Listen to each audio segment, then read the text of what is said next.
The 1940s were a turbulent yet transformative decade for the American auto industry. The early part of the decade was overshadowed by World War II, during which civilian automobile production came to a complete halt.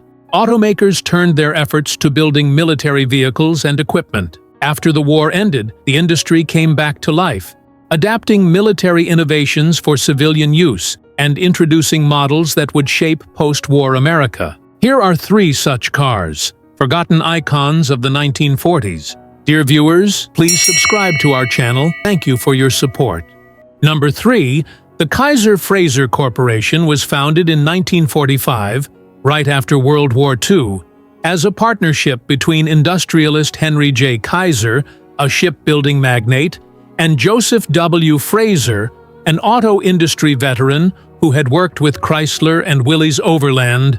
The two aimed to create an entirely new American automobile brand to meet the booming demand in the post-war market.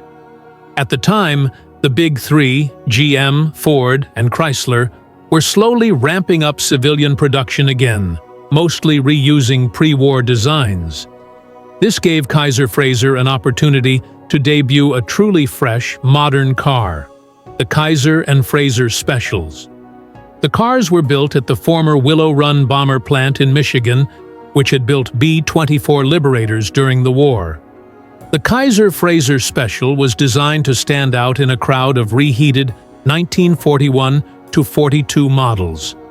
Key features included clean, slab-sided envelope body styling, modern for the era, without running boards or fenders sticking out, split windshield, eventually replaced by a one-piece curved windshield in later models. Longer and wider than many contemporaries, giving it a spacious interior, advanced suspension, offering a smoother ride than many competitors. Column-shifted 3-speed manual transmission.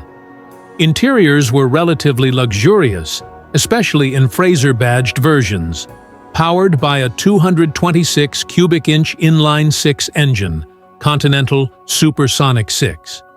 Output: approximately 100 horsepower. Top speed: around 80 to 85 miles per hour. 0 to 60 miles per hour: about 20 seconds, typical for large sedans of the time. Fuel economy: approximately 15 to 18 miles per gallon. Performance wasn't particularly sporty, but the car was aimed at comfort and style rather than speed. The 1947 debut was a success. Kaiser-Frazer sold over 100,000 cars, and demand outpaced supply early on. But the honeymoon didn't last. Lacked a strong dealer network compared to GM, Ford, Chrysler. Limited model variety. Few body styles, no V8 engines, and minimal mechanical innovation. By 1949, the competition had caught up with modern designs and better financing options. Internal disagreements led Joseph Frazer to leave the company in 1949. Kaiser and Frazer models were merged and simplified, eventually giving way to other short-lived efforts like the Henry J and Kaiser Manhattan. The Kaiser-Frazer Special was one of the first all-new American cars launched after World War II.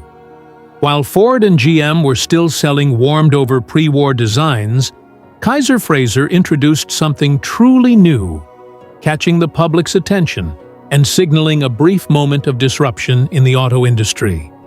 Number 2, the Tucker 48, nicknamed the Torpedo, was the brainchild of Preston Tucker, an ambitious and visionary engineer who wanted to revolutionize the American automobile industry in the aftermath of World War II. Founded in 1944, Tucker Corporation set out to build a car that was radically different from anything on the market. Fast, futuristic, and above all, safe. Tucker's plans immediately drew national attention. He bought the massive Chicago Dodge plant, hired top engineers, and began developing prototypes. Public enthusiasm was enormous. Over 150,000 people placed orders, and dealerships signed up across the country. But it wasn't long before controversy, government investigations, and legal trouble brought everything to a halt. The Tucker 48 was loaded with futuristic and industry-first safety features, most of which were unheard of in the 1940s. Rear engine layout. A 334 cubic inch flat 6 engine mounted at the back, 150 horsepower, initially, adapted from a helicopter engine, top speed, around 120 miles per hour. Independent suspension. Direct drive transmission, originally the Tucker Y1, though it had issues and was swapped for cord transmissions. Seatbelts. At a time when no major American car offered them. Shatterproof pop-out windshield, designed to eject outward during a crash to protect occupants. Cyclops Eye, a third center-mounted headlight that turned with the steering wheel. Crash protection features, a padded dashboard, and a reinforced safety cage for the passenger compartment. Front crash zone. The front trunk area was designed to crumple safely in a collision. These ideas were decades ahead of mainstream adoption. Most automakers didn't offer seatbelts until the 1960s, and crumple zones and safety cages didn't become standard until even later. Only 51 cars were completed, including the prototype, Tin Goose. The company was accused of fraud and stock manipulation by the SEC, Securities and Exchange Commission, in 1949. Although Tucker was acquitted, the damage was done. The negative publicity killed investor confidence and crushed the company. Many believe the Big Three, GM, Ford, Chrysler, pressured the government and media to shut Tucker down before he became a real threat. The Tucker Corporation was forced into bankruptcy, and its assets were auctioned off.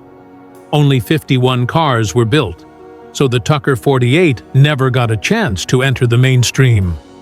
The company folded before large-scale production could begin. It became a symbol of innovation crushed by corporate power. Because of its rarity, most people never saw a Tucker in person, and its story was nearly lost until revived decades later. The story of the car and its creator was made into a movie, Tucker, The Man and His Dream, 1988, directed by Francis Ford Coppola and starring Jeff Bridges. Today, Tucker 48s are highly prized collector's items. Only 47 of the original 51 survive. Cars routinely sell for over $2 million at auction. The Tucker remains a symbol of innovation, freedom, and what happens when an outsider dares to challenge the system. The Tucker 48 was so advanced for its time that some of its design features didn't appear in production cars until 30 or 40 years later, like directional lighting, crash protection zones, and high-speed rear-engine performance. It's truly the Tesla of the 1940s. Number 1. The Willys Americar, produced by Willys Overland Motors, was introduced in 1940 as a compact, affordable, and practical car for everyday Americans. It was part of the Willys 77 lineage and was officially called the Model 441 Americar in 1941.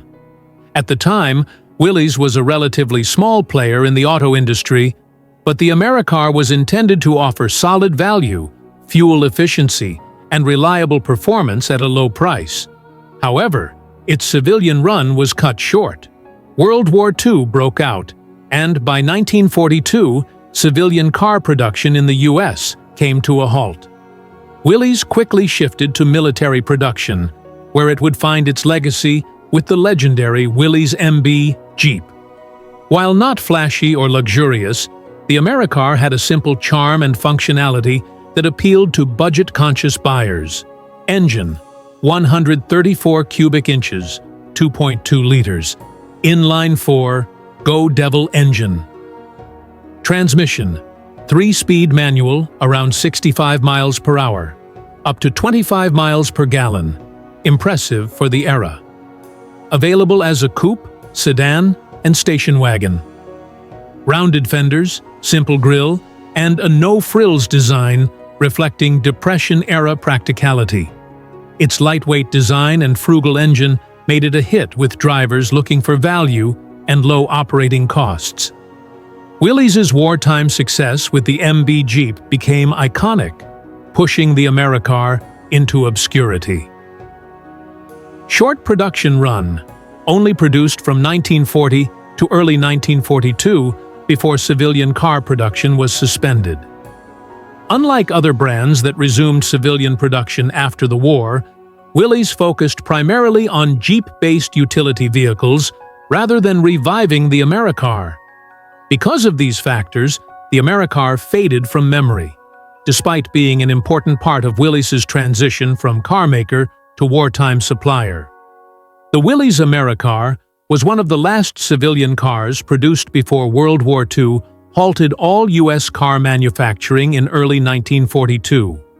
Its Go Devil engine would later power the Willys MB Jeep, helping the Allies win the war, making the Americar a key stepping stone in automotive and military history.